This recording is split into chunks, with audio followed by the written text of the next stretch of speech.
Salut à tous, petite vidéo un peu spéciale aujourd'hui puisque nous prenons la direction de la Nationale 2, ou du National 2 d'ailleurs, je sais pas comment on dit, c'est un garçon ou une fille, pour parler du début des Girondins de Bordeaux dans cette division. C'était face au Stade Poitvin, match nul, un but partout, ouverture du score de Poitiers en début de deuxième mi-temps, égalisation bordelaise par le gardien de but, Lassana Diabaté. Dans les dernières minutes de jeu, on va faire un replay tactique, c'est-à-dire on va retraverser tout le match en vitesse accélérée quand même, pour relever des points tactiques intéressants au fil de la partie, des joueurs à retenir pour la suite de la saison bordelaise, sous la direction de Bruno Herles, et on l'espère le plus rapidement possible sans Gérard Lopez. On croise les doigts pour ça, et on espère que le tribunal de commerce ouvrira rapidement la porte à une session. En attendant, voilà le premier match, le replay tactique de Bordeaux-Poitiers, c'est tout de suite. On est au coup d'envoi pour Poitiers. Je rappelle la compo bordelaise, elle est affichée en bas. C'était Lassana Diabaté dans les buts. Nathanaël B, Jean Griot, Nama Fofana et Dries Richard de droite à gauche en défense. De droite à gauche au milieu de terrain, Jérémy Grain, Famadi Diaby, Adrien Louveau, Mallory Nock. Et devant, Yanis Mergi et Eladji Seck. Voilà, ça c'était pour les compositions, la composition d'équipe bordelaise. Je vérifie que la vitesse du match est bien sûr à 1,25, c'est bon. Et c'est parti. Et d'entrée, c'est quelque chose qu'on a vu sur toute la première, tout le début de partie. C'est évidemment côté bordelais ce 4-4-2. Voilà, qui s'est dessiné très facilement. 1, 2, 3. Le quatrième, il est là-bas. C'est Mallory Nock.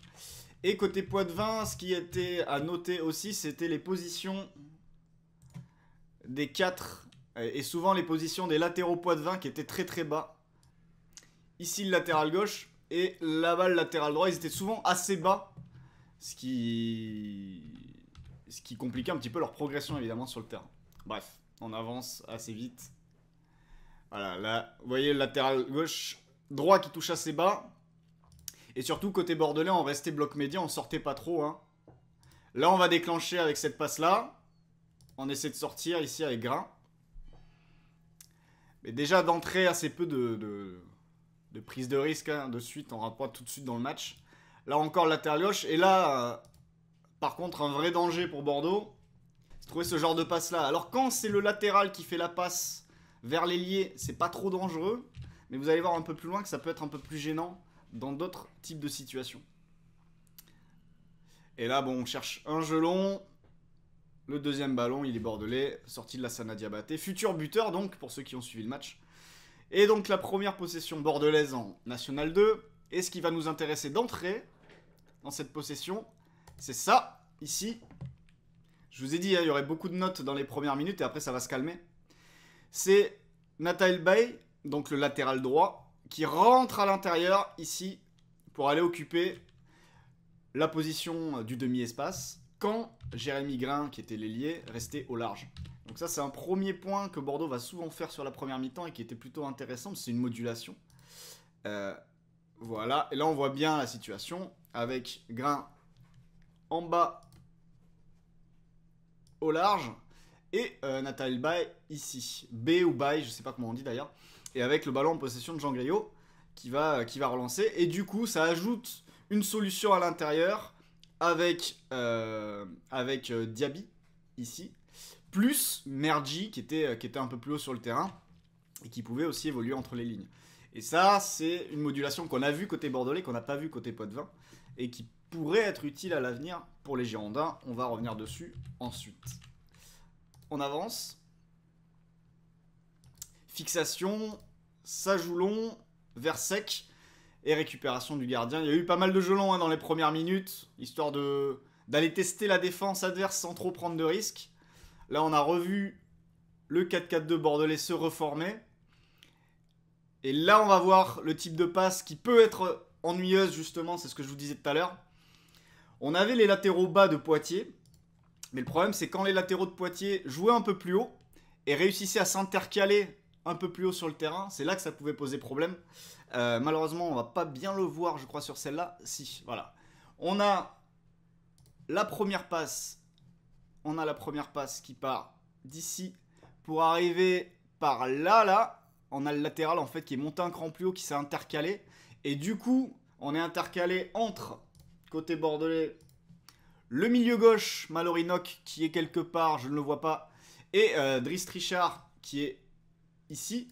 Et le danger, évidemment, pour Trichard, c'est d'être entre deux, d'être entre le latéral qui s'est intercalé, et surtout l'attaquant, ici, qui va faire un appel dans l'espace. Voilà. Donc ça, et ça, côté Poitvin, on avait pas mal essayé de le faire. Là, ça a été contré, et la balle est récupérée. Mais ça va se répéter au fil de la partie. Là, vous voyez à nouveau Nata LB qui rentre ici pour aller offrir cette solution à l'intérieur.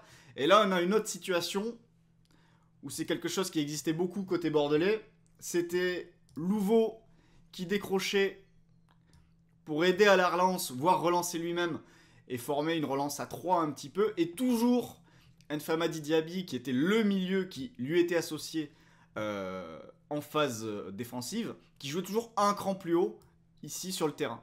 Donc on avait ce milieu à plat en phase def qui se transformait en milieu voilà, 1 en 6 et 1 vraiment en 8, avec Mergi un cran plus haut, Mergi que vous apercevez ici. Et donc là vous voyez il y a du monde à l'intérieur, et cette première passe là de Louveau, si elle arrive et que Bay il va pas réussir, mais que si B arrive à enchaîner vers l'avant, ça peut devenir dangereux derrière. Là malheureusement il va rater le contrôle, et la balle va être récupérée par Poitiers. Et Poitiers qui va pouvoir repartir en transition. Et justement, c'est aussi un autre danger, la passe vers l'avant. Et là, évidemment, vrai danger pour Bordeaux, à court mais aussi à moyen terme. C'est à partir du moment où B, comme je le disais, il va plus haut, il va jouer à l'intérieur. Si là, vous perdez la balle, forcément, dans le dos, il y a un énorme espace à attaquer ici pour la défense, pour l'attaque adverse et l'attaque Poitvin. Et du coup là c'est ce qui se passe, balle perdue, forcément il y a de l'espace dans le dos de B et on peut attaquer à droite de Jean Griot, on peut attaquer l'espace. Et là c'est ce qui se passe du coup pour Poitiers. Voilà. Et là il faut gérer la transition défensive, et là au moins sur cette situation, le point positif c'est que Louveau était déjà assez bas, donc il peut compenser le fait que Griot soit amené à sortir, et il se retrouve à côté de Fofana, un peu comme s'il était défenseur central, ce qui est un de ses autres postes je sais plus si c'est son poste de formation, mais en tout cas un de ses autres postes. Voilà. Donc là on a vu un danger, et là c'est Fofana qui vient sauver la situation, et ça peut repartir dans l'autre sens avec Jérémy Grain qui cherche la profondeur, mais c'est un peu long. Le contrôle est un peu compliqué. Vous voyez là, côté Poitvin, on a le milieu ici là qui a décroché, et le latéral il est en train d'aller s'intercaler un peu plus haut pour retrouver, vous voyez la situation que je vous décrivais tout à l'heure, avec ce latéral intercalé entre les deux joueurs de couloir côté bordelais. Ici, là vous le voyez bien, là on le voit bien, le latéral il est là, l'autre joueur de Poitiers, l'ailier droit, il est ici, et du coup côté bordelais on a Nock qui est là. Et on a Driss Trichard qui est là. Et évidemment, l'objectif de la première passe côté Poitvin, ça va être de réussir à trouver le latéral qui va ensuite chercher à jouer dans le dos de Trichard derrière. Voilà. Hop. On avance. Voilà, là il est bien intercalé. Il trouve la passe. Et là vous voyez il est vers l'avant. Et là on va essayer. Alors là il n'y a pas d'appel en profondeur. Mais l'objectif c'est ça quoi. C'est de réussir à passer dans le dos de Trichard après avoir trouvé cette première passe. Finalement on conserve. Et côté bordelais, la limite. Voilà, là on a trouvé la passe. Ça joue vers l'avant. Ça renverse.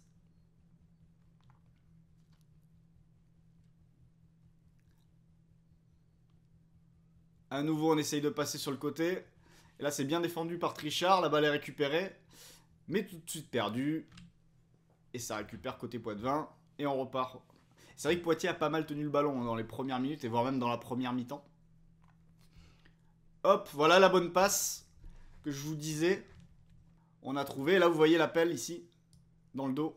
suivi par le défenseur central bordelais, du coup Nama Fofana, ici. Voilà. Et on continue, on continue, on continue. Là, heureusement, Trichard est bien sorti, donc il l'empêche de jouer vers l'avant. Et ça se transforme derrière en jeu long. Deuxième ballon, récupération. Et ça va repartir côté bordelais. Et là, à nouveau, la modulation. La balle est récupérée. Tout de suite, Grain qui prend le côté. Il est en train de reculer vers la ligne de touche. Et B qui va se placer à l'intérieur pour offrir une solution supplémentaire dans l'axe. Vous voyez, là, on voit bien la modulation. Hop, c'est fait. On va attendre le plan large. Vous voyez, là, on voit bien les positionnements. Avec un Louveau, ce que je vous disais tout à l'heure. Louveau qui est un cran plus bas par rapport à Diaby, qui je crois est ici. Et ensuite, vous voyez, côté ballon, Nathanaël B à l'intérieur, avec Grain, du coup, qui est hors champ, qui va être en bas de l'écran, là. Et voilà. Et voilà, voilà, voilà. Et on va avancer un petit peu. Là, ça joue long. Malheureusement, ça finit en touche. Salut Chris. Louveau a été très intéressant. Oui, il a fait son match, ouais. Après, Louveau, il jouait l'an dernier. Il jouait déjà en première... Enfin, il jouait en première division polonaise. Son club est descendu. Donc, et quand on prend nos statistiques, parce que du coup, on a des stats sur lui. C'est difficile. Du coup, on a des statistiques sur lui et c'est un joueur qui est à un niveau estimé, je crois, national. Donc normalement, il est censé être au-dessus, en effet, du niveau de la Ligue 2. Du niveau de la N2, pardon, l'habitude. Là, ça joue long, récupération. Et on avance. Alors, vous voyez, côté bordelais, évidemment, ça sortait pas non plus trop pressé. Et c'est aussi pour ça que, côté bordelais, on a subi les passes que je vous disais tout à l'heure sur les côtés. Parce qu'à partir du moment où vous laissez du temps et vous n'allez pas cadrer, par exemple, ce joueur-là qui va pouvoir avancer, ben, il va pouvoir avancer, avancer, avancer. Et il va pouvoir s'ouvrir à un moment donné la ligne de passe. Parce que c'est difficile à fermer sur les côtés ces passes-là. Parce que là, vous allez prioriser le fait de fermer plus intérieur. Donc cette passe côté, c'est difficile à bloquer quand vous n'avez pas d'activité défensive au niveau de la première ligne. Et ça, je pense que c'était voulu parce que vous n'allez pas vous cramer à presser dans un match alors que vous êtes sans doute en retard sur le plan physique, etc. Donc le fait de garder ce bloc médian, alors là pour le coup, c'est bien fermé. Vous voyez, là, il n'y a pas la solution, a priori en tout cas. On n'a pas la solution avec le latéral qui n'a pas pu s'intercaler. Malorinok est pas loin. Donc là, logiquement, côté Poitvin, je pense que ça va garder la balle.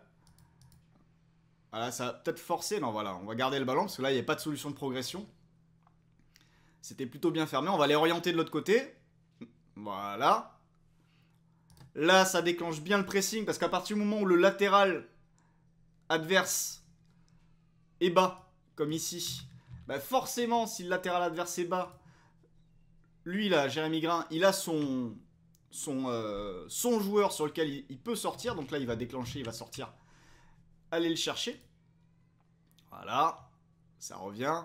Et côté Poitvin, l'idée c'était d'orienter comme ça sur la largeur jusqu'à trouver à nouveau, bah vous voyez, c'est ce que je vous disais, la passe vers un joueur intercalé qui doit ensuite nous permettre de réussir à progresser sur le terrain. Voilà la passe. Et ensuite vous avez vos solutions vers l'avant qui ne sont pas trouvées cette fois. Mais vous avez encore cette envie de progresser en passant par les côtés et par ces passes vers ces joueurs intercalés. Là, il y a eu un bon passage à l'intérieur, changement de jeu, bon retour, ça sort en touche, et ça repart.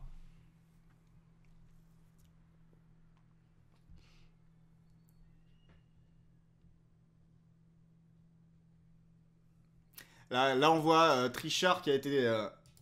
lui aussi, à Louveau a été à son avantage, je trouve que Trichard a été pas mal aussi. Mais pareil, c'est un joueur qui était en Ligue 2 la saison dernière. Donc à ce niveau-là, il est censé normalement montrer... Même s'il est en retard aujourd'hui sur le plan physique. Mais il est censé montrer qu'il peut apporter un plus. Et il a plutôt montré, à la fois dans la répétition des efforts, en deuxième mi-temps, je trouve, il est beaucoup monté. On va le voir après, de toute façon. Et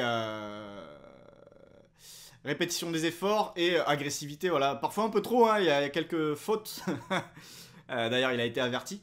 Mais plutôt bon match aussi de sa part, je trouve.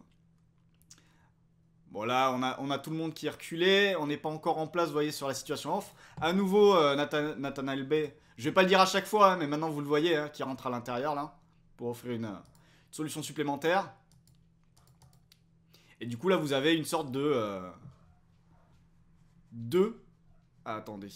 Deux ici. Fofana, Griot. Louveau qui est tout seul. Et ensuite, vous avez 3 joueurs intercalés. Malheureusement, je vois pas bien qui est à l'opposé et où. On a Mergi qui est un cran plus haut, qui est ici. Malheureusement, on va pas monter plus haut, là, voilà. Là, on voit bien, il y a 4 Bordelais. Vous avez, je crois que c'est Trichard là, qui est rentré à l'intérieur, du coup. Nock qui est à l'extérieur, il me semble. Diaby, Bay, Grain qui est donc en bas. Et un cran plus haut, ça doit être Mergi et Sec. Mais qu'on peut pas voir, voilà, c'est un peu la limite de l'angle de caméra, ici. Le gelon, c'est couvert. Donc il y a eu pas mal de gelons, évidemment, des deux côtés, hein, dans les premières minutes. L'idée, c'est aussi de tester sans trop se découvrir.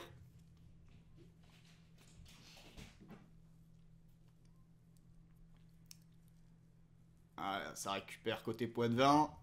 Ça va repartir. Vous voyez, à partir du moment... Côté bordelais, il n'y a pas de problème à partir du moment où les latéraux de Poitiers étaient bas. Pas trop de soucis parce que s'il y a une passe qui part sur le côté, derrière, il n'y a pas d'infériorité numérique. Trichard, il a un joueur. Et Nox, si c'est lui qui est touché, il peut sortir, il peut aller le chercher. Voilà. Voilà, c'est ce qui se passe. Il est allé vers le ballon, la balle revient directement. On oriente largeur.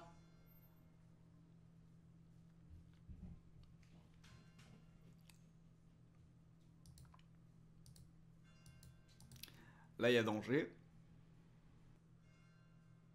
Voilà, là, le danger, il est là. Au moment du renversement, ici.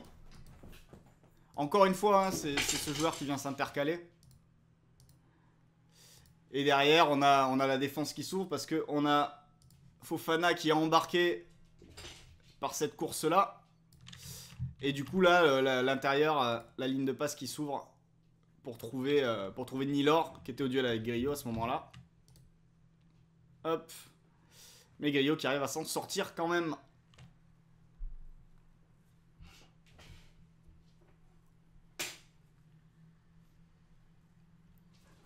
Là, on a le latéral de Poitiers qui était très bas, très à l'intérieur ici. Hein. À nouveau un long ballon tenté, ça sort tranquillement. Et ça repart pour Bordeaux. Avec Louveau. Diaby, Griot. Griot qui trouve Grain. Ouais, à partir du moment où vous trouverez Grain,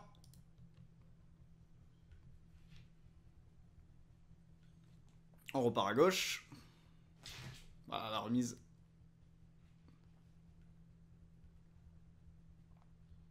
Beaucoup de retours aussi vers la Sana Diabaté quand on était bloqué, histoire de garder le ballon. Là, vous voyez devant, on les aperçoit, on les a pas vus beaucoup jusqu'ici parce que l'angle de caméra le permet pas trop. Et vous aviez Sec et Mergi qui donnent l'impression de faire des déplacements un petit peu coordonnés. Il y en a un qui décroche, un qui prend l'espace, ici.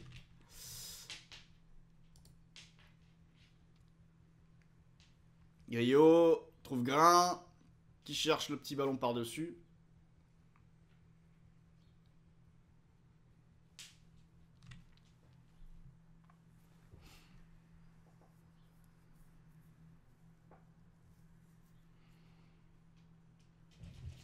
Du coup, là, c'est la première apparition de Bordeaux dans le dernier tiers, hein, quasiment, du match.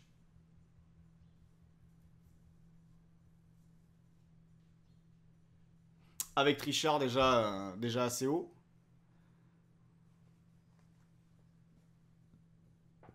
La transition pour Poitiers.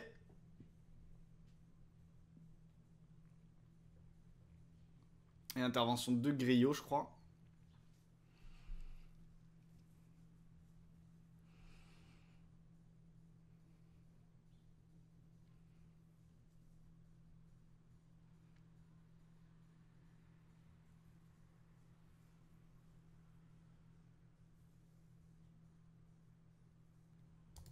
Là, ce qui manque ici,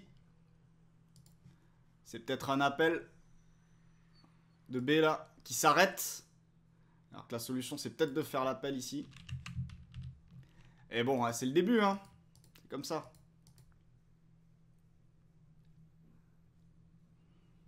La bonne passe de Louveau en une. Le centre. Là, pareil, le centre peut être un peu précipité en une. Là aussi, ici, et ça sera peut-être le cas à terme, hein. Mais dans une situation comme celle-là, d'ailleurs, c'est ce qu'a fait beaucoup Trichard, on va le voir en deuxième mi-temps. Dès qu'il y avait son ailier qui était dans cette position-là, ou dans une position de 1 contre 1, il a toujours fait la course comme ça pour offrir une solution supplémentaire. Et c'est de là, d'ailleurs, que sont venues pas mal de situations bordelaises en deuxième mi-temps. Voilà, bah là, il y a le déplacement de Diaby, je crois, du coup. Ouais, c'est ça.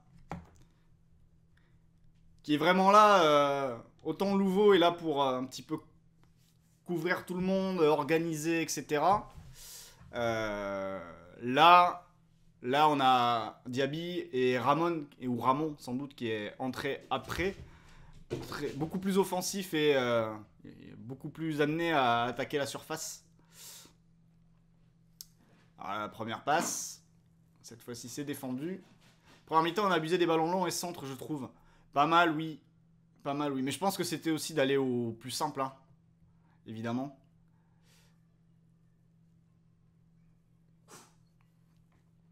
Il s'agissait de... Moi, en fait, c'est un match qui m'a beaucoup rappelé le Bordeaux-Valenciennes. Le match de Ligue 2. Le premier match de Ligue 2, quand ça fait 0-0.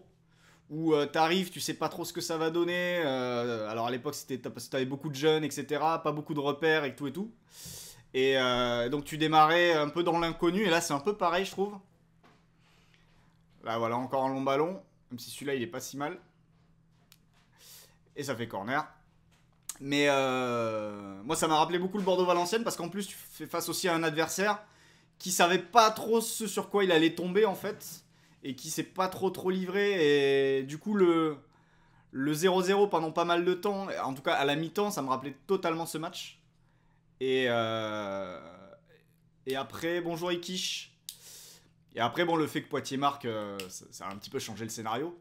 Mais ça m'a beaucoup rappelé Bordeaux-VA. Pour le contexte, découverte de la division, début de saison complètement improbable, dans le saut dans l'inconnu, et en face un adversaire qui finalement lui aussi est un promu là, découvre la division, hein. Poitiers c'était en N3 l'année dernière, et du coup ça m'a... Voilà, et qui savait pas trop comment prendre ce nouvel adversaire, est-ce qu'il fallait aller le chercher, est-ce qu'il fallait l'agresser, est-ce qu'il fallait sortir ou pas, est-ce qu'il fallait jouer les coups à fond, est-ce qu'il fallait pas prendre de risque, parce qu'au final, quand t'es le Stade Poitvin, vu ce qu'il y a en face côté bordelais, déjà niveau joueur pour l'instant, et ça devrait être ça aussi à terme, bah à ce niveau-là, tu te dis bah on est allé chercher un point à Bordeaux en N2, on est plutôt pas mal quoi. Voilà. Enfin je pense. Donc là c'est Malorinoc qui est servi côté. Griot, Fofana.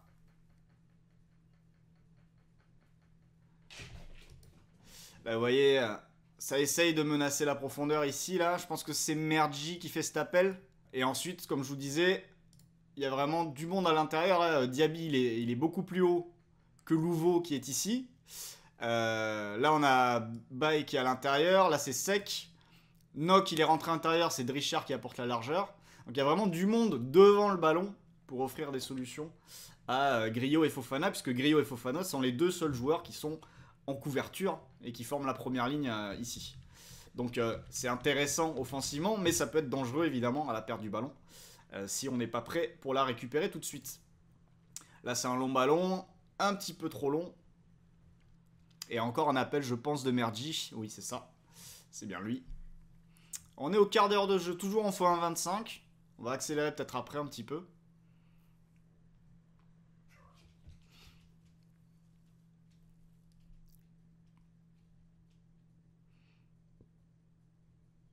Là, vous voyez, côté Poitvin, on est venu fixer d'un côté. On est venu fixer jusqu'à lui, là, le latéral, donc. Donc on a amené un peu le bloc bordelais de ce côté. On amorce le renversement de jeu. Et là-bas, le latéral droit, il est en train de monter d'un cran pour s'intercaler. Pour que lorsque ce milieu-là, ce défenseur-là sera servi, il puisse tenter cette fameuse passe dans l'interligne entre les deux joueurs de couloir bordelais. Je pense que c'est ça l'idée. Là, il est trouvé. Voilà. Là, il se ravise parce qu'il se dit, je vais pas la tenter. Du coup, on va revoir à gauche. Là, on est intercalé. Et vous voyez, alors c'est pas le latéral qui s'est intercalé. Mais on a ce joueur-là qui a été touché entre Grain et B.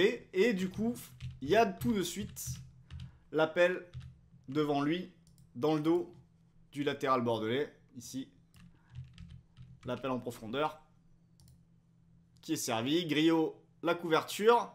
Et c'est un petit peu compliqué. C'est premier danger vraiment dans la surface bordelaise. Ou deuxième danger.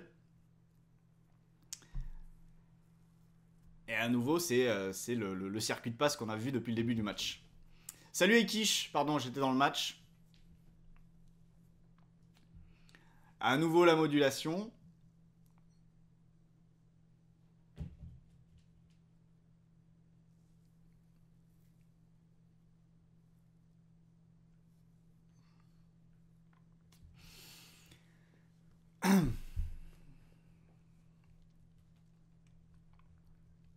Là, le latéral est bas, c'est pas problématique.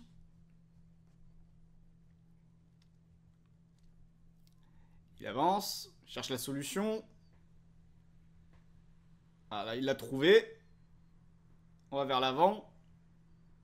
Hop, à nouveau l'appel dans le dos de Trichard. On a réussi à rentrer dans la surface, mais c'est repoussé.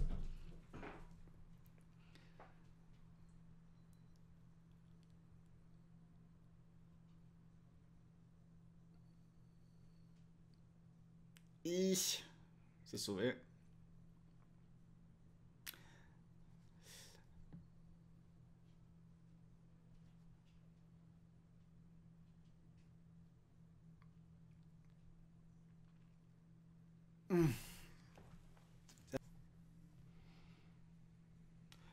Là, je ne sais pas qui a mis la tête, mais c'est la première occasion bordelaise du match, du coup, à la 18e. Déjà coup de pied arrêté d'ailleurs, hein. Ça nous amène vers le but égalisateur. On peut accélérer. Alors on va passer en x1,5. Le dégagement. Bon, c'est vite récupéré.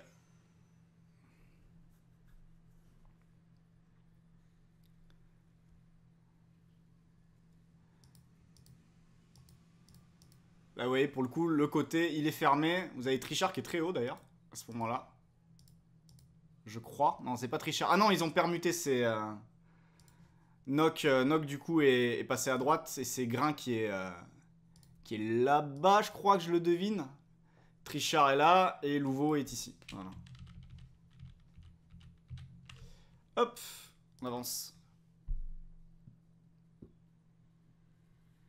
C'est vrai, je vous avoue, côté opposé, ça pixelise pas mal quand même. Hein. C'est pas simple de voir qui est qui. Alors que, par contre, côté Poitvin, j'ai trouvé que le 9 avait été très bon. Côté gauche.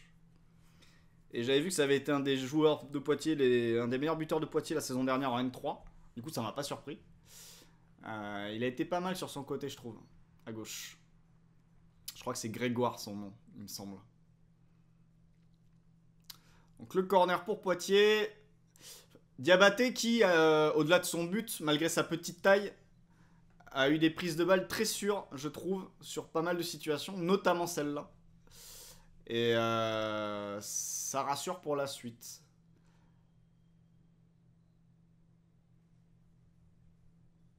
Hop, là on a Grain et on a Trichard, vous voyez, les tentatives de montée de Trichard, c'est une de ses premières du match là. Et vous allez voir que ça va se répéter. Et ce qui est intéressant, c'est que ça s'est beaucoup répété en deuxième mi-temps. Dans un moment où on se dit, bon, bah, ce genre de course, le latéral, il va peut-être avoir plus de mal à les faire. Et non, il les a fait pendant tout le match. Pendant tout le match, il n'a pas arrêté. Et du coup, ça montre que physiquement, pour le coup, lui, il était prêt. Alors, il a peut-être fini mort, parce que c'est ce qu'a dit RLS, tous les joueurs étaient morts après le match. Ah, ils ont 2 Grégoire. Ah putain, bah je sais plus lequel c'est. C'est le numéro 9. C'est le numéro 9. Donc faudra aller voir sur transfert. Je me demande si c'est pas Nicolas, mais j'en suis pas sûr, donc pas dire de bêtises.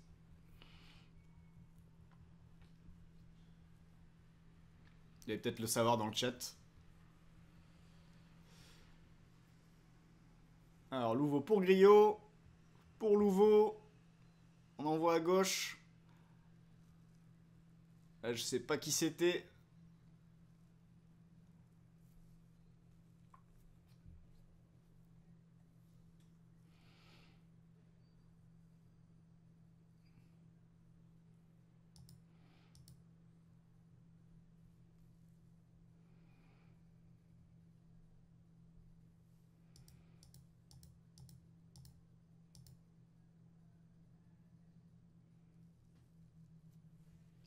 Là, c'est de la conservation. Hein. On cherche la solution pour avancer. On voyait que côté Poitiers, c'était un... ça ressemblait à un 4-5-1 avec une sentinelle. Ça pouvait dépendre selon la position des milieux. Mais l'idée, c'était de bloquer les couloirs de jeu. Hein, parce que Bordeaux mettait du monde, évidemment, entre les lignes pour essayer de favoriser la progression. En plus d'avoir 2 joueurs sur la ligne avant pour peser sur la défense. Là, ça sort en touche. Oui, bonjour JC. Elle a JSEC, en effet.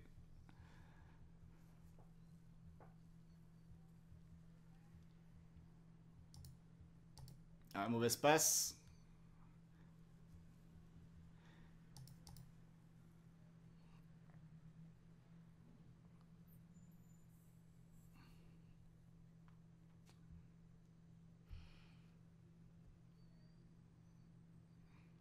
Bonne lecture sur le jeu long.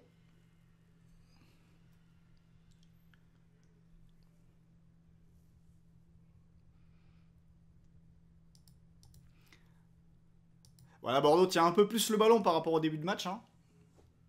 Mais attention, justement, à ce genre de passe et à pas les perdre. Fofana, avec ballon, il a fait 2-3 petites erreurs. Et là, c'est pas sifflé, mais ça aurait pu. Ça me rappelle une faute de Jonas Martin sur Amin Harit lors du Brest-Marseille. Du tout début de saison. C'est typiquement le même genre de situation. On a Diaby donc et Fofana. Là, du coup, c'est inversé. C'est Diaby qui est un peu plus bas. Du coup, Louveau se met un peu plus haut sur le terrain.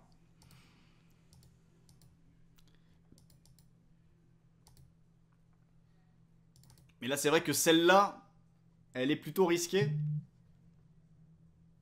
Cette passe-là.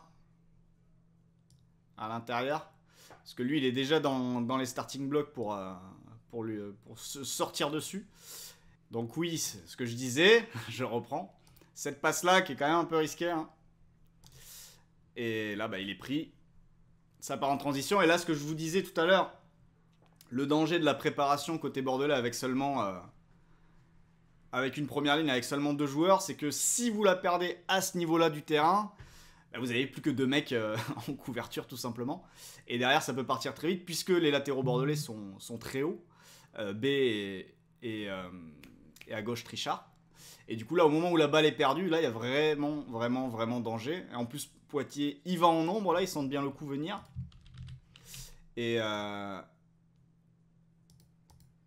heureusement le repli est bon, hein. Vous avez Louveau qui est déjà en train de revenir dans la défense.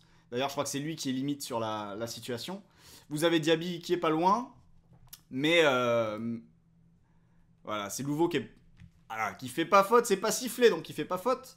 Mais je pense que d'autres arbitres auraient pu la siffler, celle-là, pour le coup. Donc voilà, là, c'est sûr que quand vous êtes dans une situation comme ça, il n'y a pas de droit à l'erreur au moment du choix de la passe. Et la difficulté, justement, quand vous êtes dans une situation comme celle-là, et c'est peut-être aussi pour ça que Bordeaux a pas mal allongé, quand la balle était dans les pieds de Griot, c'est que là, allez trouver la solution pour avancer court. C'est pas simple. À part sans doute jouer côté vers l'extérieur. Parce qu'à l'intérieur, là, il y a quand même du monde côté Poitvin. Donc il faut être assez sûr de soi pour mettre une passe à l'intérieur. Voilà, du coup ça joue côté. La combinaison. Dommage, ils n'ont pas réussi à enchaîner vers l'avant. Mais voilà, vous êtes aussi dans une situation où vos deux centraux sont quand même très responsabilisés dans le choix de la première passe et où il faut être sûr qu'à la réception, ça se passe bien. Parce que sinon, vous prenez une transition derrière. C'est ce qui s'est passé tout à l'heure avec la première passe de Fofana, qui avait été reprise dans les pieds de Louveau par un Poitvin, et ça avait amené une situation dangereuse. Voilà, là, la passe, elle est réussie, ça prend une faute, mais voilà, il y a une prise de risque pour mettre du monde devant le ballon.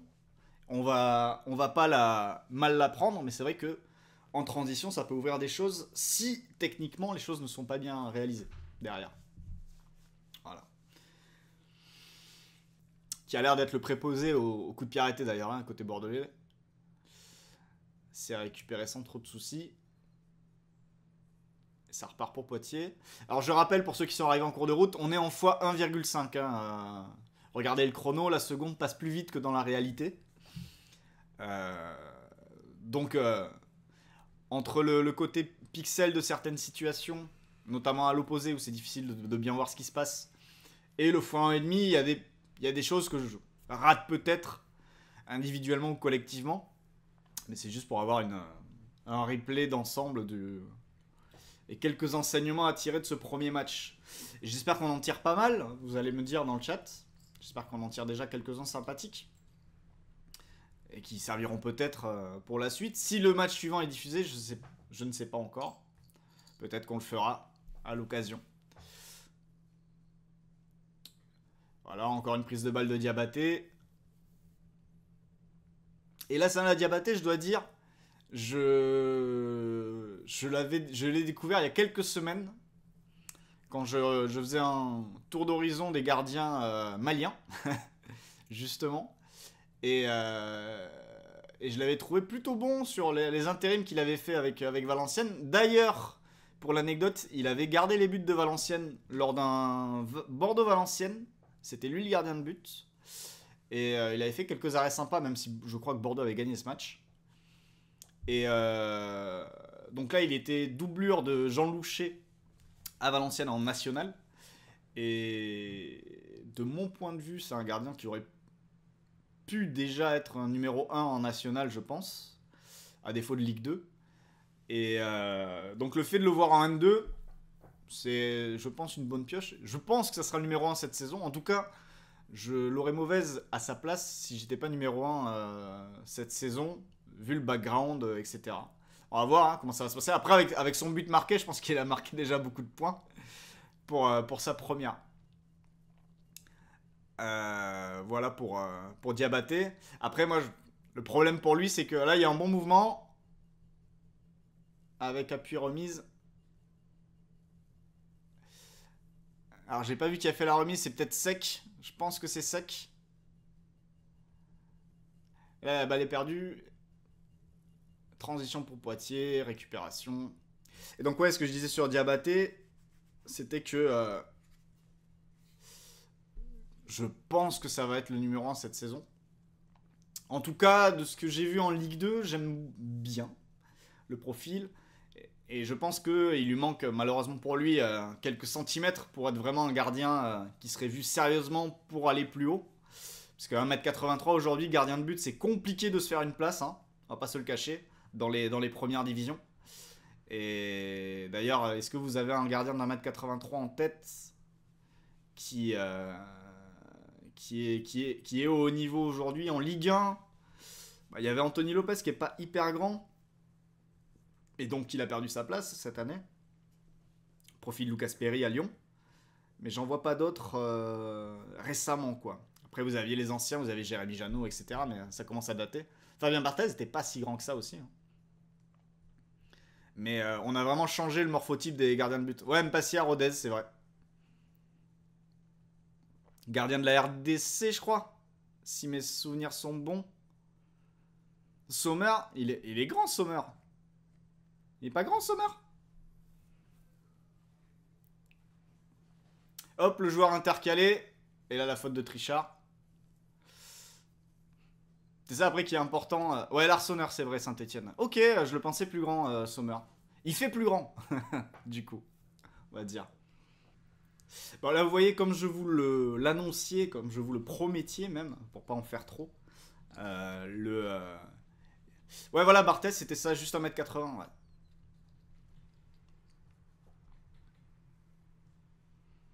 Hop, la tentative de retourner à côté. Oui, donc, comme je vous disais, comme je vous le promettiez, plus le match avance et moins il y a de choses à présenter, à mettre en avant. Du coup, ça va m'aider aussi pour faire la capsule. Je pense que la capsule, je prendrai juste le début de match.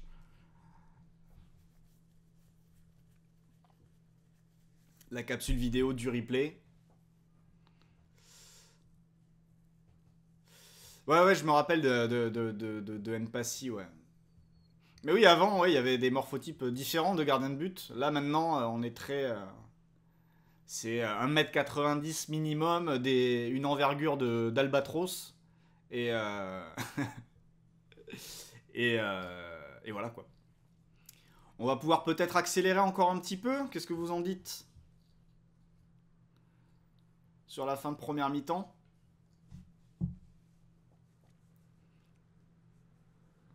Vous me dites oui ou non, on accélère ou pas? Le ballon dans la surface, voilà, c'est la bagarre. Hein.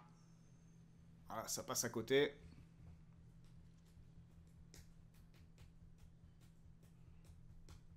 On peut accélérer? Allez, on peut accélérer. Alors, pour accélérer, que je me trompe pas, on va passer en...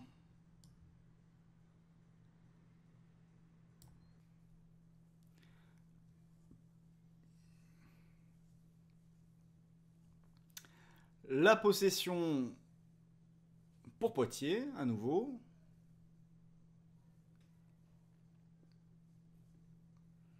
Le latéral qui va fixer, qui va trouver. Vous voyez, hein, le latéral. Poitiers, ils ont fait ça quasiment tout le match. Hein. Mais c'est pas un mal hein, de faire ça tout le match. C'est...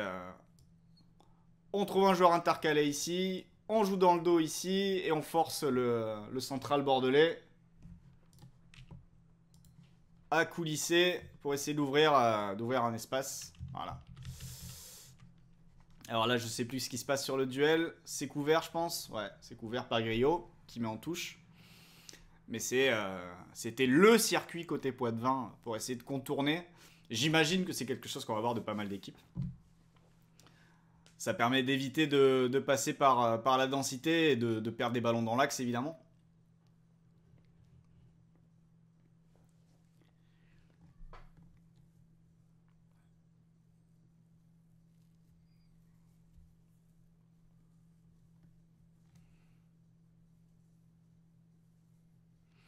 Et évidemment, pour empêcher ces ballons côté bordelais, ces passes dans l'intervalle sur les côtés, ça passe par plus d'activité, notamment au niveau de la première ligne. Bonjour docteur. Bonjour docteur Sauvage. Plus d'activité au niveau de la première ligne, mais c'est vrai que sur ce premier match, Bordeaux n'avait pas dans sa philosophie et dans ses objectifs le fait d'aller chercher Poitiers, parce que je pense qu'en 3 jours c'est compliqué de faire ça. Et du coup, et en plus physiquement, ils étaient peut-être pas armés pour faire ça. Donc le fait d'avoir le bloc médian, ça garantissait, pas forcément, mais alors que là c'est un petit peu la guerre. Ces problèmes-là allaient forcément se passer. Le fait de concéder des passes progressives sur les côtés. Maintenant, l'idée, c'est pas forcément gênant de les concéder à 40 mètres de tes buts, c'est que derrière, il n'y ait pas trop de décalage qui se crée au niveau de ta ligne défensive. Et la ligne défensive a plutôt bien tenu, notamment parce qu'en termes de repli dans la surface, c'est ce qu'on a vu un petit peu à l'instant, ça s'est plutôt bien passé. Je suis supporter de l'OM, vous en avez bien fait chier avec votre invincibilité à domicile contre nous. Ah bah ouais, écoute, hein.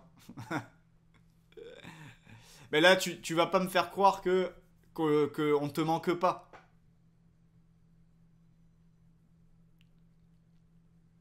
Non? Si?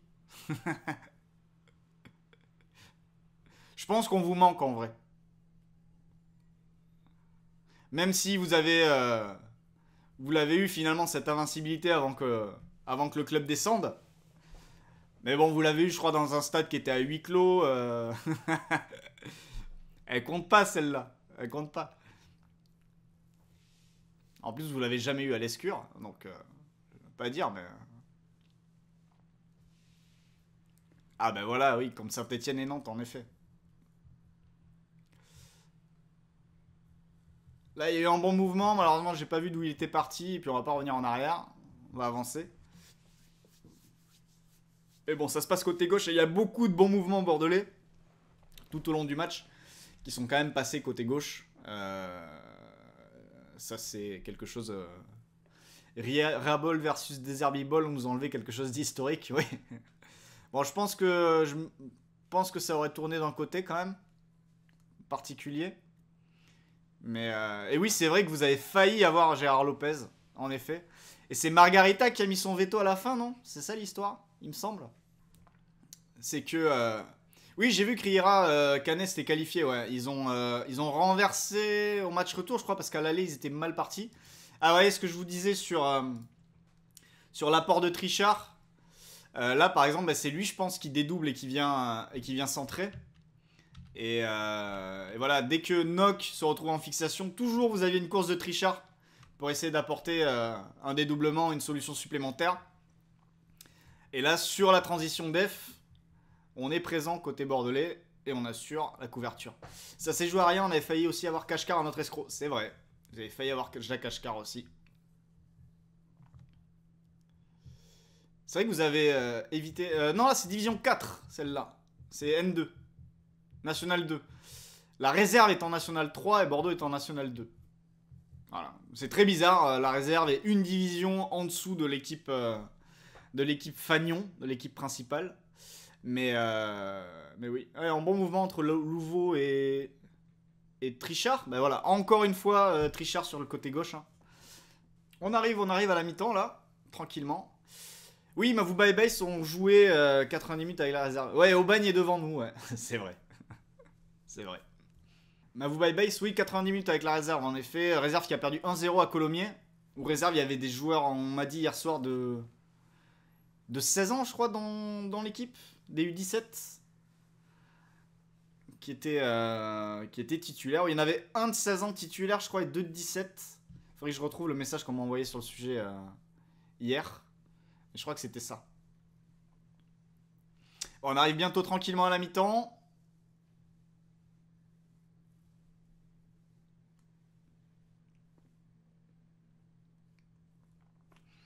Là, il n'y a pas de danger côté bordelais. On est en place. Ah oui. La fameuse... Et là, c'était très bien joué aussi, le petit Lomin. Attendez, on va se la refaire. Hop. Voilà, là, le danger, c'est que, évidemment, personne qui cadre, hein, le porteur de balle ici. Donc, il va pouvoir ajuster son gelon. Avec l'appel que l'on voit là-haut, ici. Et appel qui embarque Fofana dans le dos de Griot. Et Griot aussi qui y va. Et du coup, ça va ouvrir une brèche, évidemment, à l'entrée de la surface. Et la brèche à l'entrée de la surface, ici, il faut que quelqu'un vienne la fermer. Et en l'occurrence, Louveau est un peu en retard et c'est Diabaté qui y va. Et derrière, il y a la tentative de lob. Je vous avais dit que j'avais bien aimé le 9. Et je savais pas que c'était lui qui avait tenté ce petit lob. Qui part très bien, hein, qui est très joli. Et qui est bien sauvé par Gaillot sur sa ligne. Et c'est le renvoi. Et on arrive tranquillement à la mi-temps. Là, cette fois-ci, c'est Gaillot, je crois, qui coupe. Et ça finit sur un tir à côté. Je vais aller chercher un peu de musique pour mettre un bruit de fond quand même. Qu'est-ce que je peux mettre? Ah bah tiens, ça va très bien. Très bien. Très bien. Voilà. Et la bonne lecture à Fofana qui sort très vite. Hein. On parlait justement tout à l'heure des gardiens plus petits. Bah, c'est aussi ça. Ça peut leur servir à ça, sur ce genre de sortie, d'être plus explosif, de démarrer plus vite que des gardiens un peu plus grands. Et là-dessus, ça lui a peut-être servi sur cette sortie. Allez, on arrive à la mi-temps, tranquillou, ça discute côté arbitre. Allez, blablabla, blabla. Il est pas content. C'est Diaby du coup qui... Ah non, c'est Nock qui se fait rappeler à l'ordre.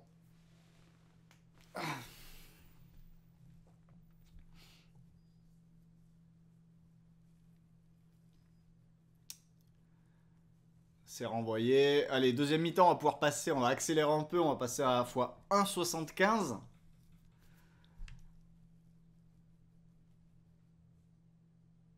Voilà, encore cette passe entre les deux. Cette fois-ci, en revanche, il n'y a pas d'appel. Mais ça reste quand même dans les pieds de Poitiers. On va renverser, on va aller à l'opposé. Ah oui, ça renverse carrément comme ça. C'est bien lu côté bordelais. Récupération de Nock. Qui se fait reprendre, mais c'est récupéré. C'est Louveau, ça, je crois. Et là, il y a une opportunité. Le centre, un peu long. C'est Valentin Grégoire. Ouais, c'est possible. Alors, attends, je vais essayer de le trouver parce que je l'avais hier. Stade Poitevin. Parce que l'effectif du Stade Poitevin est quand même sur Transfermarkt. Allez, c'est la mi-temps. J'avance.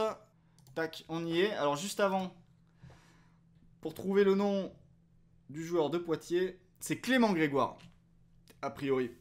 Parce que Clément Grégoire, sur Transfermarkt, il a le numéro 9. Donc je pense que c'est lui. Du coup, vu qu'il avait le 9. Et voilà. Clément Grégoire. Qui jouait donc côté gauche. Du côté de Poitiers. Pour dire ah comme ça.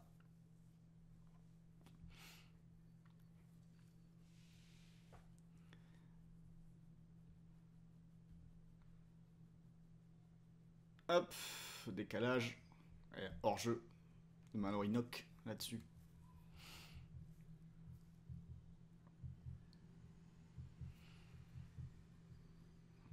Et d'ailleurs, pour l'anecdote, côté Poitiers, parce que du coup, j'ai regardé vite fait, en tombant sur la fiche de Clément Grégoire, je suis allé voir qu'il avait marqué pas mal l'année dernière. Du coup, je suis allé voir qui avait marqué beaucoup de buts en National 3 l'année dernière. Et le meilleur buteur de Poitiers n'était pas là sur ce match. Il était absent. Il s'appelle Makan Makalou. Et il avait marqué 13 ou 14 buts, je crois, la saison dernière en National 3. Et il n'était pas là sur ce match. Voilà. Vous avez l'info comme ça. La saison dernière, Makalou, il avait marqué... Je vais retrouver le chiffre exact. Ah non, même... Désolé, je me suis trompé. Il avait marqué 17 buts en 24 matchs la saison dernière. Et donc, vrai artisan de la montée de son équipe. Et là, il n'était pas là sur ce match. Il est blessé, alors je ne sais pas préciser évidemment la blessure sur Transfermarkt. Mais il est présenté blessé. D'ailleurs, niveau recrutement, ils ont droit à quoi encore les Girondins? Je crois que... ils ont droit à n'importe qui, hein, il me semble. En tout cas, Irles, hier en conférence de presse, a dit qu'il avait... que 4 à 5 joueurs étaient attendus en Gironde pour les Girondins. 4 à 5 joueurs lundi. Donc demain, puisque évidemment vous savez que pour enregistrer les joueurs... Oui c'est ça, Yambéré arrive, en effet, Cédric Yambéré, qui jouait les qualifs Coupe d'Europe, jusque là, avec son club de Klaskvik. Et du coup Yambéré, oui, son club a annoncé qu'il le libérait, donc il est censé arriver. Et il y en a 2 ou 3 qui ont déjà été annoncés par certaines sources sur Twitter. Il y a des noms qui sont sortis. Je vous renvoie là-bas. Moi, je les ai pas retenus. Mais il y en a 2-3 a priori sûrs qui arrivent. Et Irles disait qu'il en attendait 4 ou 5. Donc, on va voir. Hein. On sait toujours pas qui les paye. Mais il y en a qui sont censés arriver encore.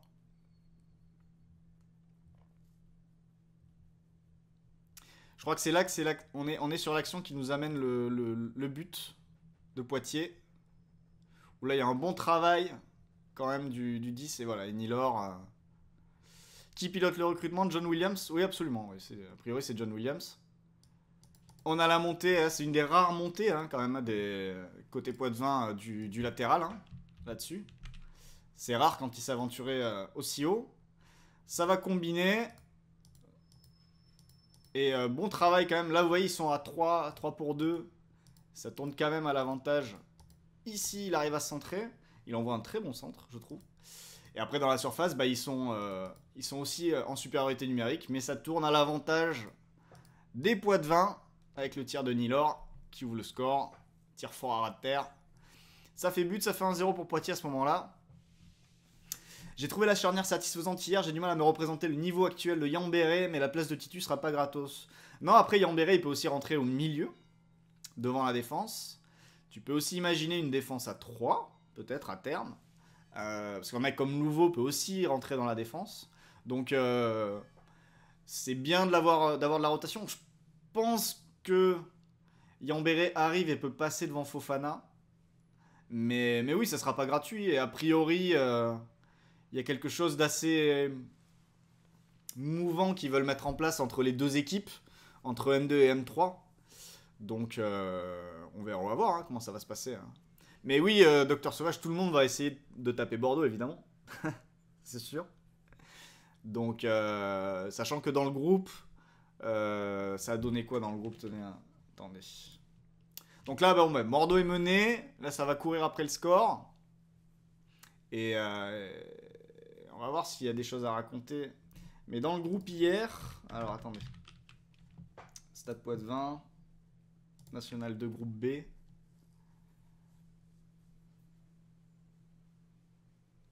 Là, il y a des bons petits mouvements. Alors là, par contre, il y a un vrai truc aussi. C'est Bordeaux mené au score. Alors, après, on est en N2. Et se pose la question de pouvoir mener des transitions très très longues sur le terrain. Mais là, vous voyez, il y a quand même énormément de joueurs bordelais dans les 20 derniers mètres. Il y en a 1, 2, 3, 4, 5, 6, 7 et 8. Je crois qu'il y en a un au poteau de corner. Il reste que les deux défenseurs centraux en couverture. Et évidemment, dans des situations comme ça, attention aux transitions. Alors, il n'y en a pas eu hier. Parce que ça mettait suffisamment de pression. Là, vous voyez, là, c'est dernier... il était en dernier rideau, Nama Fofana. Et d'ailleurs, un peu plus tard, vous allez voir une transition de Poitiers sur... Je crois que c'est un coup de pied arrêté bordelais. Et c'est là que Trichard va prendre son carton jaune. Parce qu'il fait une magnifique faute tactique. Que vous allez voir. Mais c'est vrai que une fois mené au score, dans ces divisions-là, c'est jamais simple.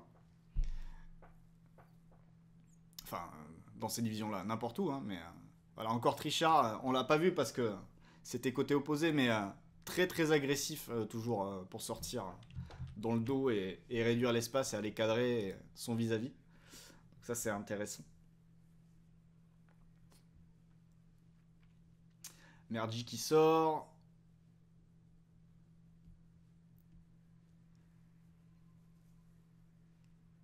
La transition. Centre mal assuré. Bonjour, merci aux 700 personnes, je crois. On n'est pas loin des 700 followers. Ah, mais merci, c'est Docteur Sauvage, ok. T'as pensé quoi de Mergi? Pas grand chose. Pas grand chose. Il a eu plusieurs frappes. Bah, là, on voit la une, par exemple, qui aurait pu faire but. Mais c'est vrai que dans le jeu, je trouve pas qu'il ait beaucoup pesé, particulièrement. Mais bon, on l'attend peut-être plus pour ce genre de situation, justement, qu'autre chose. Donc, on verra la suite. On verra la suite. Mais il semblait, pour quelqu'un qui redescend dans haut, puisqu'il était à Concarneau l'année dernière, il me semble. Je sais plus. Mais j'attends de voir la suite. On verra bien. La concurrence.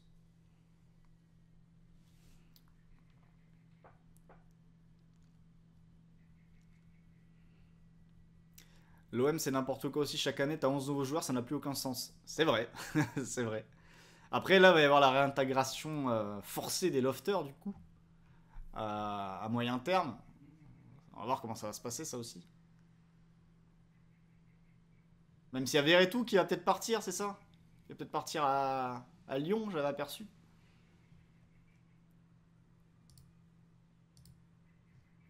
Et là... Alors, une bonne séquence bordelaise à la récup. Là, c'est récupéré. Hop. La bonne première passe, c'est Trichard encore. Remise vers l'avant. Là, il manque... là, ça manque d'appel. Ça manque de solution pour Diaby qui va tenter sa chance. Mais c'est vrai qu'il aurait gagné à avoir plus de solutions devant lui. Un appel peut-être ici, là, peut-être plus vers là. Mais bon, après, on est sur de la transition, on est mené au score. Faut proposer des choses. Mais peut-être un peu plus temporisé, là, pour Diaby, que tenter sa chance. Mais bon, ça se tente aussi, hein, à 25 mètres comme ça. Imagine, tu le marques. Ça marque les esprits, en plus du tableau d'affichage.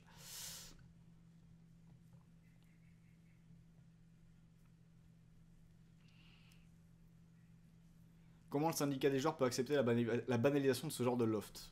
Ça... Après, le syndicat des joueurs, il est plus occupé à faire réélire... il est plus occupé aux élections que, que s'occuper des joueurs, j'ai l'impression. Hop.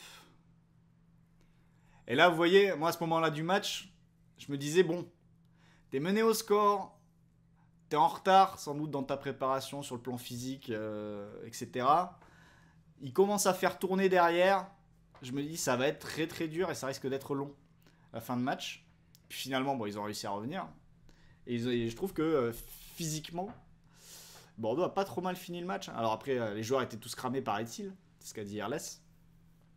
Mais là, je me disais, ça risque d'être long, quoi. Parce que là, vous voyez, là, il y a danger dans ces situations. Et c'est là qu'il faut que un mec comme Louveau soit attentif.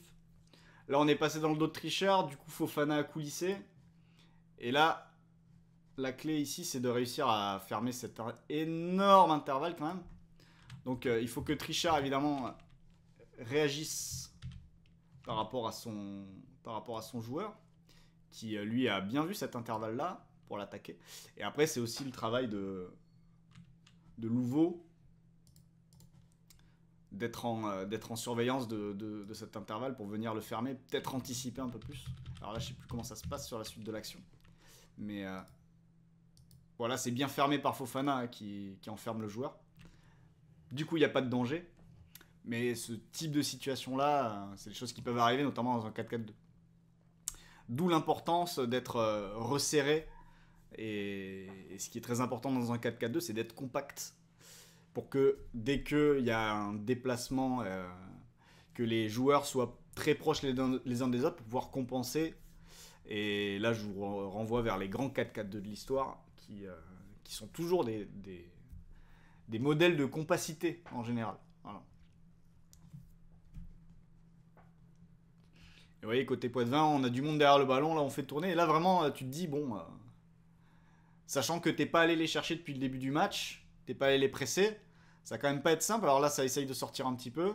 Et ça récupère, du coup. Bon pressing bonne sortie de Mergi, pour le coup. Mais c'est vrai qu'à ce moment-là du match, tu te dis, ils se battent bien, ils sont vaillants, mais ça va être dur de revenir, quoi. Voilà, à nouveau une montée de Trichard. Donc ça ferme un petit peu, là.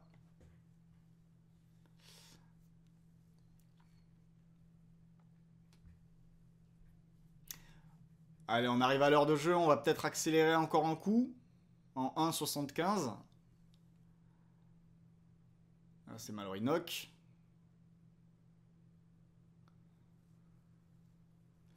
Diaby. C'est vrai que Diaby et Louveau, je trouve que la paire a été plutôt pas mal, plutôt complémentaire. Mais j'ai aussi bien aimé l'entrée de Ramon, qui a amené une énergie, qui a dynamisé vraiment la fin de match. Et qui me semble plus capable et plus enclin à attaquer la surface et à attaquer le dernier tiers que Diaby, dont c'est peut-être pas les habitudes de base. Je connais pas le joueur, hein, donc... mais peut-être que son profil, si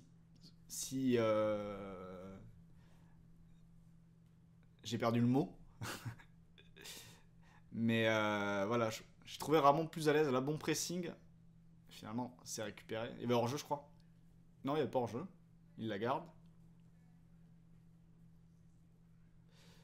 Allez, on va accélérer un petit coup. On va accélérer un petit coup.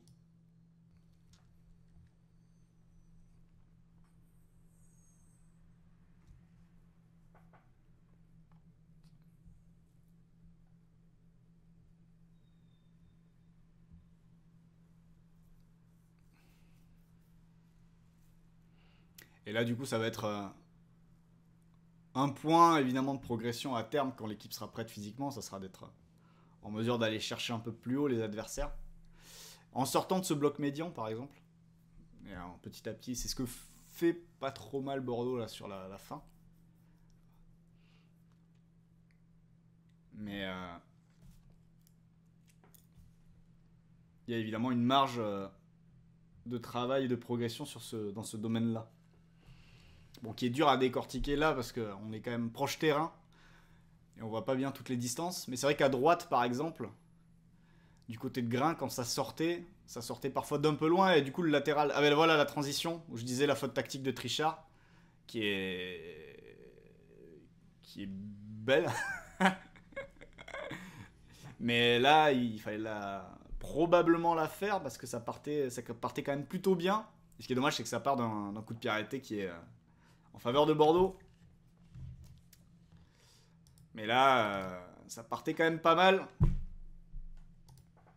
Et heureusement qu'il y a ce joueur-là qui est plus bas que tout le monde, hein, côté bordelais, là. Parce que sinon, Trichard, c'était peut-être le rouge là-dessus, vu la faute.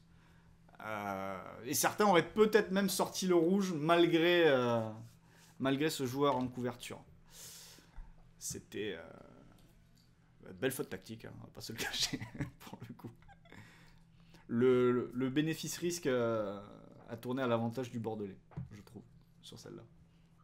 Midi, on a passé l'heure de jeu, bah c'est bien, on va tranquillement finir à 12h30, je pense. Ça fera l'affaire. Du coup, Lopez a dégagé, il est encore là. Non, il est encore là. Regarde, je te renvoie vers la droite de la scène et le chat, et au-dessus du chat. Lopez est toujours là, donc on a la pire des situations, c'est-à-dire le club est tombé au niveau amateur et le Gérard Lopez est toujours là. Voilà, il veut pas se casser. Donc c'est assez terrible comme situation. En effet. Et là, ce que je vous disais, les déboulés de Trichard, on va revoir, je pense, parce que je pense qu'il va y avoir un ralenti. Pour l'occasion de knock, et c'est là qu'on voit que Trichard avait la forme, hein, parce que sortir ce genre de course après l'heure de jeu, c'était pas donné à tout le monde, parce qu'en plus, c'est les courses, c'est des courses qu'on économise quand on commence à être fatigué. Le fait, quand t'es latéral, de monter, d'aller dans le dernier tiers pour offrir une dernière passe et une solution supplémentaire. Bon là on reverra pas le dédoublement, mais sur celle-là c'est intéressant ce genre de montée de sa part. Là il va le refaire, vous voyez, là il était à l'intérieur comme tout à l'heure, Nathanael Bey qui était souvent à l'intérieur. Là c'est lui qui était à l'intérieur et là alors qu'il y a le 1 contre 1, il va aller se projeter pour offrir une nouvelle solution, pas servi cette fois. Mais il avait la forme. Et là, c'est la faute de Fofana, ouais. Qui, heureusement, réussit à rattraper la situation à peu près. Et à nouveau, une bonne prise de balle de Diabaté. Mais c'est ce genre de situation où on peut se mettre en danger aussi tout seul. Là. Le paradigme, c'est un peu Fenway ou la liquidation, je pense. Moi, je pense que Fenway, ils sont loin. Hein. Fenway ne reprendra jamais un club en National 2 quand ils peuvent avoir n'importe quel club de Ligue 2 ou de Ligue 1 aujourd'hui. En se pointant. Je n'y crois absolument pas du tout. Absolument pas du tout. Hein, tu vois, je pousse même le truc. Je vois pas comment un Fenway sera intéressé par les Girondins de Bordeaux en National 2. Avec 118 millions d'euros de dettes. Certes, il y en aura moins quand ils auront fini de négocier avec tous les créanciers, mais à quel moment t'es Fenway? A priori, tu discutes aussi pour rentrer au capital de Lens. C'est ce qui était sorti il y a quelques semaines. À quel moment t'es intéressé par les Girondins de Bordeaux? Dans quel monde, dans quelle situation t'es intéressé par Bordeaux? Tu seras peut-être intéressé par Bordeaux quand le club remontera en national. Et encore, le club n'aura pas encore de statut pro. Donc, à quel moment Fenway? Je n'arrive pas à comprendre comment cette rumeur puisse encore exister. Je me trompe peut-être complètement, hein, mais je me mets à la place de Fenway. C'est next. Ça n'a aucun sens de m'intéresser encore aux Girondins aujourd'hui. Et faut pas me parler, oui, la marque, oui, machin. Non, la situation, c'est aujourd'hui, c'est un club amateur. Il n'y a rien. Il n'y a pas de centre de formation. Le statut professionnel, tu ne le récupéreras que en montant en Ligue 2 et pas avant. Donc ton centre de formation, potentiellement, tu le récupéreras qu'en montant en Ligue 2 et pas avant. Enfin, qu'est-ce que tu veux faire? Il n'y a rien à faire. Donc, pour reprendre ton message, Nats, si le paradigme c'est un peu Fenway ou la liquidation, et puis il y a aussi une autre chose, hein, c'est imaginons, admettons, admettons là cette saison, il se passe quelque chose d'incroyable, le club joue la montée, voire le club monte. Qu'est-ce qui vous dit que en juin prochain, quand tu vas passer devant la DNCG va pas regarder les comptes et la gestion et va dire ah ben non, non, vous montez pas. Vu les précédents et vu quand même, quand tu vois les joueurs attirés par Bordeaux, l'arrivée d'Irles, son staff pour l'instant c'est juste Dado Percho. À votre avis, on est encore dans une gestion non, je vais pas dire on est encore. Est-ce qu'on est dans une gestion sérieuse de la situation? J'ai de gros doutes, personnellement. Surtout quand tu vois la rumeur Andy Carroll qui est sortie hier soir. Donc, ça me paraît pas improbable aussi que, imagine, tu fais une belle saison, ah, machin super, paf, tu passes devant la DNCG regarde les comptes et elle te dit, ah mais non, messieurs, là, vous pouvez pas monter là, vous êtes dans le rouge complètement, pas possible. Bonne sortie là de Poitiers. Donc imaginez que si ça se trouve, là vous allez avoir un groupe qui va batailler toute la saison. Et à l'arrivée, on lui dira ah, non, sportivement vous avez fait le taf. Et encore, là je prends le scénario où ça jouerait vraiment la montée. Hein, et j'y crois pas vraiment. Mais tu peux être plombé par la gestion en juin prochain aussi. Si tu finis la saison, c'est aussi une autre question. Là à nouveau, vous voyez, ballon gratté par, je pense que c'est Nock. Tout de suite, Trichard prêt à monter et aller plus haut. Pour offrir une dernière passe. Et à nouveau, grosse action là, grosse situation. C'est repoussé par Poitiers. Et ça vient à nouveau des montées de Trichard. Et là, attention. Vous voyez, je vous disais le danger évidemment des transitions. Hein, quand vous lirez offensivement. Ça, c'est à tous les niveaux de toute façon. Avec Louveau là qui s'est fait un petit peu prendre dans son duel. Mais à nouveau, vous voyez, ça a beaucoup pesé côté gauche à Bordeaux en deuxième mi-temps et surtout passer l'heure de jeu. Et c'est beaucoup passé par les montées de Driss Trichard, qui, on en parlait tout à l'heure, mais a été c'est un des joueurs récupérés par Bordeaux qui descend du plus haut niveau, Ligue 2 en l'occurrence. Et en l'occurrence, il a montré, je trouve, sur le terrain, on en parlait tout à l'heure déjà, que oui, c'est quelqu'un qui arrive du niveau au-dessus. Sur ce premier match, ça paraît assez évident. Voilà, là Bordeaux s'est remis dans le match, les occasions, vous voyez, ça va chercher quand même plus haut pour essayer d'aller forcer la décision et réussir à revenir. Voilà, Trichard qui s'arrache. Là, attention, hein, parce que là, c'est peut-être le seul bémol de son match, c'est qu'il a pris un carton et là, il envoie quand même un sacré tacle. Et là, je pense que l'arbitre lui fait passer le message, quoi. À ce moment-là. Qui peut rembourser combien? 120 millions à ce niveau-là? Ouais, c'est ça, 118. En vrai, si on enlève tous les dus, il paraît que ça descendrait à 20-25. S'il y a tous ceux qui ont dit ah on va peut-être abandonner la créance, peut-être que ces gens-là, s'ils abandonnent vraiment leur créance, ça peut baisser. Genre Lopez, il a 38 millions d'euros. 38 millions d'euros, tu les enlèves aux 120, ça fait baisser. La métropole, c'est 20 millions, je crois, ça peut faire baisser, et ainsi de suite, et ainsi de suite. Le problème, c'est qu'il reste quand même 20-25 millions, voire 30. Étalé sur 10 ans pour un club de National 2, National 1, c'est monstrueux. En National 2, c'est quasiment tout le budget de la saison qui y passe. Parce que les budgets de N2, les gros budgets de N2, je crois que c'est 4 millions, il me semble. Et on est sur une moyenne, on est aux alentours de 1,5 million pour les plus gros clubs. Et après, en N1, c'est moins le cas. Mais en N2, ouais, c'est énorme. Donc, cette dette-là à rembourser, si c'était pour abandonner ses 38, il serait parti en liquidation depuis longtemps, je pense. Bah, déjà, en liquidation, on l'aurait plus, donc ça serait pas mal. Voilà, là, je vous parlais de Noah Ramon. Voilà pourquoi j'ai bien aimé Noah Ramon. C'est sur ce genre de situation-là. Là, la balle par côté. Et c'est lui qui a ouvert côté. Et là, qui fait l'appel. Hop. Un peu comme Trichard, hein, le même genre de situation et d'appel de balle. Et j'ai trouvé intéressant pour ça. Il en a fait 2-3 des incursions comme ça dans la surface. Qui étaient plutôt intéressantes. Noah Ramon. Allez, les 10 dernières minutes, on les fait en x2. Et le but de Diabaté, on repassera en x1 pour le voir. Même si on le voit très mal sur la réalisation, parce qu'on avait un plan serré.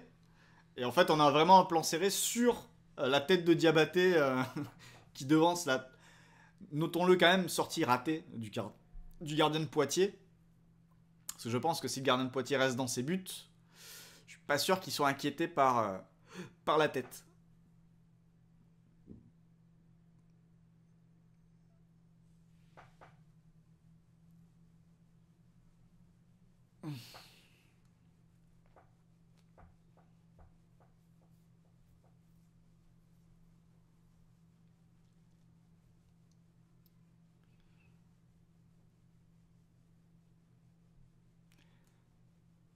Alors, on en est où? On en est là.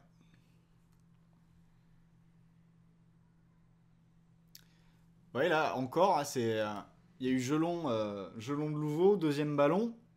Et qui était pas loin de la retomber. Alors, il y est plus maintenant parce qu'il joue la touche, mais c'est Trichard hein, qui est là. Et qui a mis beaucoup d'énergie dans sa fin de match. Le ballon un peu long de Louveau.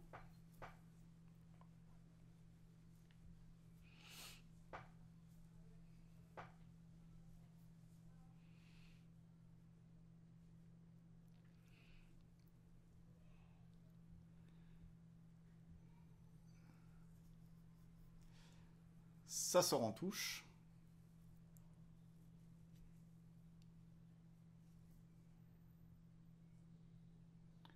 Trichard, Grain. Encore Ramon, là, vous voyez.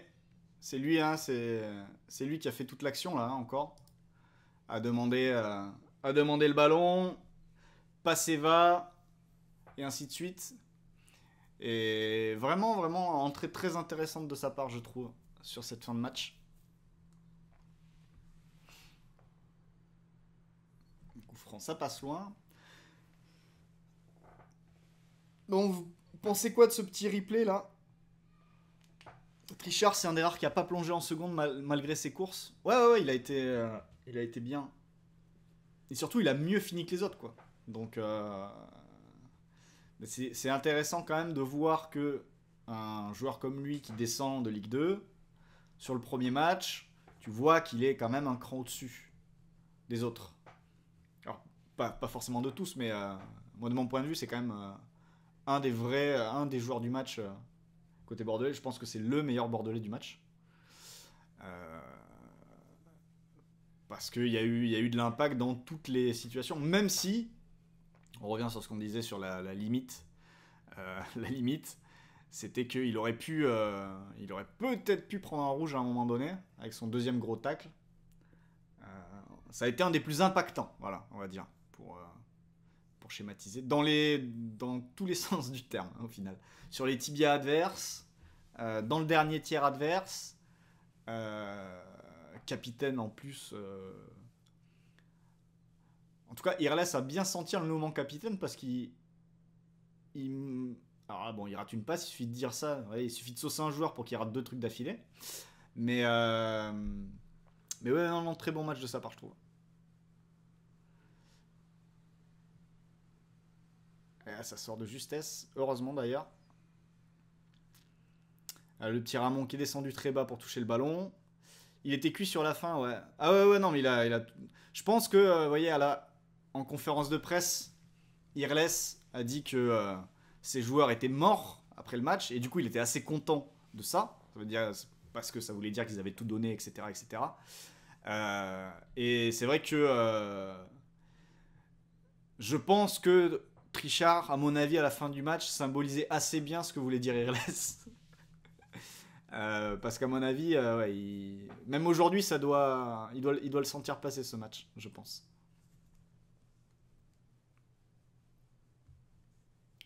Là, c'est Louveau qui coulisse.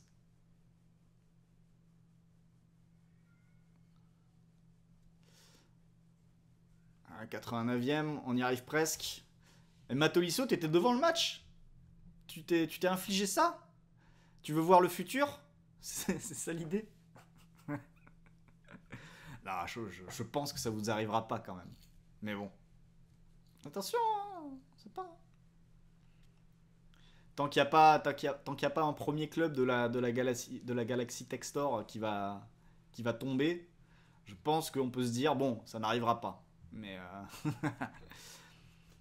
ouais, Louveau, il était en... Bah, la saison dernière, il était en première division polonaise, Adrien Louveau. C'est Adrien, hein? Là, j'ai un doute. C'est Adrien? Oui, c'est ça, c'est Adrien. Donc il était en... Ah, t'es bordelais. Ok, d'accord.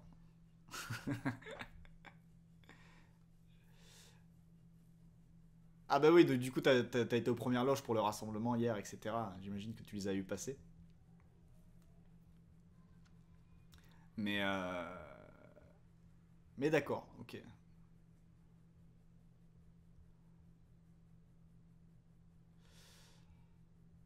Alors, on va bientôt arriver à la fameuse faute qui va nous amener au coup franc et au but de la Sana Diabaté. On s'en approche petit à petit, on est dans les arrêts de jeu là. On va y arriver. Ça nous fera 1h40 de live, 1h30 d'enregistrement, c'est bien. Bah, le replay va durer la durée du match, c'est pas mal. En accélérant comme ça au fur et à mesure. Sinon, non, aucun homme normalement constitué ne décide de s'infliger ça. Ah bah écoute. Là j'avais un peu de temps à perdre ce matin. Je me suis dit tiens, on va faire ça. De toute façon ça va partir en replay tout de suite sur... en replay longue forme sur YouTube. Et ça sera aussi en version cutée, montée juste sur les parties tactiques. Un peu plus tard, le temps de dérush tout ça. Mais j'aurai pas le temps de le faire avant 14h là. Donc, allez, le coup franc, on y est presque. C'était vraiment au bout du bout des arrêts de jeu. Hein. Hop. Alors, pif, paf, pouf. Voilà la faute. Tac. On va avancer. Et donc le coup franc et la petite tête de Diabaté. Et vous voyez que le gardien, il est déjà dans les starting. Il sait qu'il a décidé de sortir. Je pense qu'il a vraiment décidé de sortir. Et voilà. Ça rappellera à certains la sortie de Rémi Vercoutre et la tête de Carlos Henrique, même si Diabaté va chercher moins haut que Henrique. Mais c'est un petit peu le même genre de situation. Et donc ça fait un partout. Et c'est vrai que vous pouvez difficilement faire plus improbable que 1 Bordeaux 1-2. Même si c'était probable à partir du moment où Lopez arrivait. Mais bon, ça c'est... une histoire dont on parlera, je vous renvoie vers les messages à droite du chat. Mais on en parlera peut-être à l'occasion. Mais Bordeaux en N2 et un but du gardien, bon bah voilà, ça se termine là-dessus. Il a pris jaune pour le poteau de corner. Ah, je sais pas. Ah, peut-être. Je t'avoue, j'avais pas fait attention. Ouais, c'est pas impossible, hein. On casse pas le matériel. Mais donc voilà, ce petit replay. J'espère que ça vous a plu. Si vous êtes resté jusqu'au bout. Et puis, on en fera d'autres. Hein. On en fera d'autres. Probablement, si les matchs sont diffusés. Ça, c'est pas une garantie non plus. Et puis, on reste sur un ordre d'idée. Lopez dehors. Lopez va-t'en. On n'en peut plus. On n'en peut plus. Faut partir vite. Faut partir vite et permettre à l'équipe et au club de se reconstruire. Et ça ne peut pas se faire avec Gérard Lopez et avec sa direction. Voilà, c'était le dernier petit message à passer avant de rendre l'antenne. Ciao.